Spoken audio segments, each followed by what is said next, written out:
Morning 6:30ಗೆ ಎದ್ದು fresh up ಆಗಿ gratitude ಜರ್ನಿನ ಬರೆದು ಕ್ವಿಕ್ಕಾಗಿ ಡ್ರೆಸ್ ಚೇಂಜ್ ಮಾಡಿಕೊಂಡು ಮಾಯ್ಶ್ಚರೈಸರ್ ಲಿಪ್ ಬಾಮ್ ಹಚ್ಕೊಂಡು ಗಾಡಿ ತಕ್ಕೊಂಡು ಕಾರ್ ಡ್ರೈವಿಂಗ್ ಕ್ಲಾಸಿಗೆ ಜಾಯ್ನ್ ಆಗಿದೆ. ಕಾರ್ ಡ್ರೈವಿಂಗ್ ಕ್ಲಾಸ್ ಮುಗಿಸ್ಕೊಂಡು ಮತ್ತೆ ಮನೆಗೆ ಬಂದು ನಮ್ಮಮ್ಮ ಬ್ರೇಕ್ಫಾಸ್ಟ್ ರೆಡಿ ಮಾಡಿದರು. ಬ್ರೇಕ್ಫಾಸ್ಟ್ ಮಾಡಿಕೊಂಡು ಮತ್ತು 2 ಅವರ್ಸ್ ಮಲಗಿದಷ್ಟರಲ್ಲಿ ನಮ್ಮ ಅಜ್ಜಿ ಬಂದಿದ್ರು. ನಮ್ಮ ಅಜ್ಜಿ ಜೊತೆ ಮಾತಾಡಿಬಿಟ್ಟು ಮತ್ತು ನಾಳೆ ಯಾರು ಪಕ್ಷಕ್ಕೆ ಕರಿಬೇಕಿತ್ತು, ಎಲ್ಲರೂ ಕರೆದು ಒಂದು ಪಾರ್ಸಲ್ ರಿಸೀವ್ ಮಾಡಬೇಕಿತ್ತು. ಪಾರ್ಸಲ್ ರಿಸೀವ್ ಮಾಡಿ ಮತ್ತು ಪ್ರಾಡಕ್ಟ್ಸ್ನ ಸ್ವಲ್ಪ ಅರೇಂಜ್ ಮಾಡಬೇಕಿತ್ತು. ಎಲ್ಲ ಅರೇಂಜ್ ಮಾಡಿಕೊಂಡು ಮತ್ತು ಹಾಲು ಕುಡ್ಕೊಂಡು ಮಾರ್ಕೆಟ್ಗೆ ಹೋಗಬೇಕಿತ್ತು. ಸ್ವಲ್ಪ ನಾಳೆಗೆ ಫ್ಲವರ್ಸು, ತರಕಾರಿ, ಸೊಪ್ಪು ಅದೆಲ್ಲ ತೊಗೊಬರ್ಬೇಕಿತ್ತು. ಸೊ ನಾನು ನಮ್ಮಮ್ಮ ಮಾರ್ಕೆಟಿಗೆ ಹೋಗಿದ್ದೋ.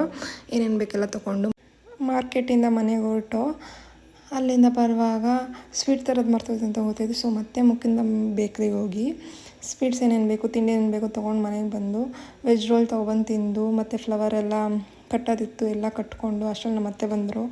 ಆಮೇಲೆ ಫ್ಲವರ್ ಎಲ್ಲ ಕಟ್ಟಿ ಇಟ್ಟು ಊಟ ಮಾಡಿಕೊಂಡು